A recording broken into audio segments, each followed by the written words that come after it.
वहीं जौनपुर लोकसभा क्षेत्र से बीजेपी का टिकट मिलने के बाद से कृपाशंकर सिंह चुनावी मैदान में हैं और चुनावी तैयारियां भी शुरू कर चुके हैं। भाजपा के मंडल अध्यक्ष से लेकर बूथ स्तर तक के भाजपाई कार्यकर्ताओं से उनकी बैठकों का दौर शुरू हो गया है। आर्या न्यूज के महाराष्ट्र संपादक शिरीष उपाध्याय से उनके चुनाव प्रचार कार्यक्रम के दौरान बातचीत की। उन्होंने क्या कुछ कहा कृपाशंकर सिंह ने, आइए आप भी सुनिए। मैं मेरे गाँव आया हूँ। यहाँ तो मतलब शहरों और गाँव चुनाव में फर्क होता है। यहाँ तो मुझे लोगों ने इतना प्यार दे रहे हैं, हाथों हाथ उठा लिए हैं। और जैसे मुंबई का एक कमाने वाला आदमी यहाँ जाता है, जब छुट्टी में आता है तो उसको लोग मतलब ये करते हैं। मुझे तो यहाँ हम ये कहते हैं कि जौनपुर की माटी ने मुझे बुलाया है, यहाँ के लोगों ने मुझे बुलाया है। तो मुझे इतना प्यार भरपूर मिल रहा है। हम कोशिश करेंगे, उनका जो विश्वास है वो विश्वास को मैं जीत करके रहूँ।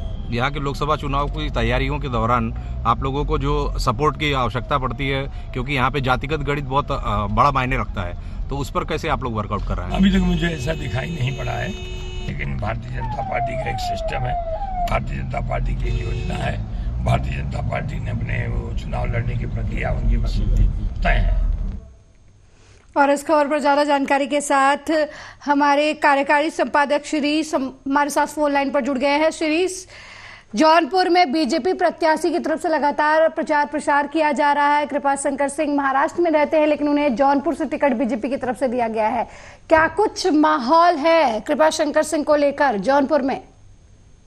नहीं, कृपाशंकर सिंह जी को लेकर के यहाँ पर काफी कुछ पॉजिटिव माहौल चल रहा है, क्योंकि एक तो क्या है, भारतीय जनता पार्टी की तरफ से शुरुआती लिस्ट में उनका नाम दे दिया गया है, तो उनको अपने प्रचार प्रसार के लिए समय बहुत ज्यादा मिल रहा है। और जो लास्ट सूची में नाम आएंगे उनकी अपेक्षा लगभग 20 दिन का कम से कम एक्स्ट्रा टाइम मिल गया उनको। और इस टाइम के दौरान वो कर ये रहे हैं कि उनका भारतीय जनता पार्टी के नीचे जो कार्यकर्ता होते हैं, वार्ड लेवल के जो कार्यकर्ता हैं, बूथ स्तर के कार्यकर्ता से लेकर के मंडल अध्यक्षों तक का हर जगह पे, हर विधानसभा क्षेत्र में उनका संपर्क अभियान शुरू हो गया है लोगों के साथ। जी सीरीज, जिस तरीके से हर लोकसभा चुनाव में एक तरह से देशव्यापी मुद्दे होते हैं, लेकिन कुछ स्थानीय मुद्दे भी होते हैं, तो किन स्थानीय मुद्दों के साथ जो है बीजेपी के प्रत्याशी जनता के बीच जा रहे हैं?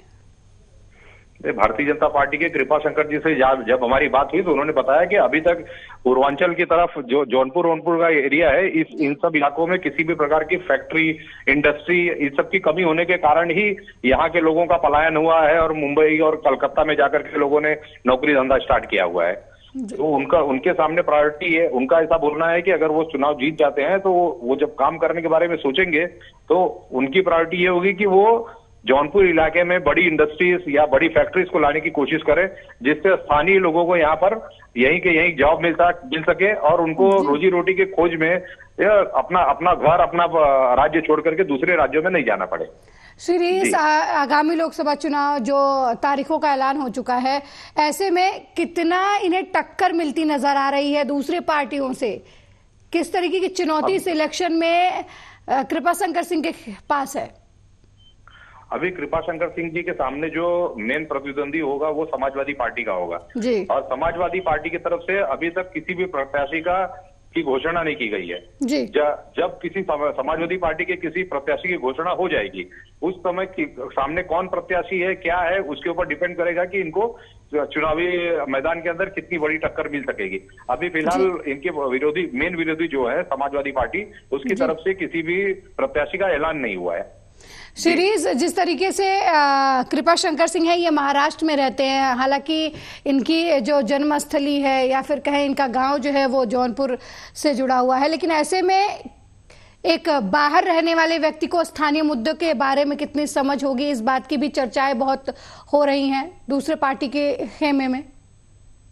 नहीं, आज बात करने के दौरान कृपाशंकर सिंह जी से हमने इस मामले पर भी बात की।